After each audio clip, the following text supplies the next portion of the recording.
Hi friends, మీకు నర్సీపట్నంలో ఉన్న ఒక మంచి టిఫిన్ హోటల్ గురించి చెప్పబోతున్నా. అదేదో కాదండి, మన పాత బస్ స్టాండ్లో ఉన్న లంకా శంకర్రావు గారి టిఫిన్ హోటల్.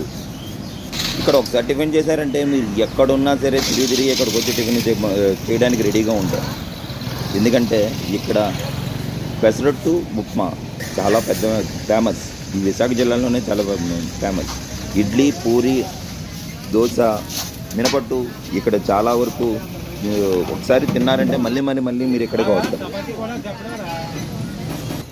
అంతేకాదండి, ఇక్కడ నుంచి ఈ మధ్య వీళ్ళు మధ్యాహ్నం భోజనం నాన్ వెజ్ మొత్తం ఇక్కడ స్టార్ట్ చేశారండి. నాన్ వెజ్లో చికెన్, మటన్, బోటి గోంగూర, చేపల పులుసు, వెజిటేరియన్ మొత్తం వీళ్ళు స్పెషల్. అంతేకాదండి, నైట్ పూట వీళ్ళు చపాతీతో పాటు చికెన్ కర్రీ, పొరాటాతో చికెన్ కర్రీ, ఇలా నానా రకాల మంచి వెరైటీస్ భోజన ప్రియులకి అందరికీ బాగా ఇష్టమైన సరే అన్నీ వీళ్ళు రెడీ చేయబోతున్నాయండి. అంతేకాదండి, ఇంకా నల్ల బోటి గోంగూర, నాటుకోడి వేపుడు, ఇలా చాలా చాలా చాలా ఐటమ్స్ వీళ్ళు చేసి మనందరికీ భోజన ప్రియులందరికీ అందిస్తున్నారండి. ఒక్కసారి విజిట్ చేయండి శంకర్రావు హోటల్.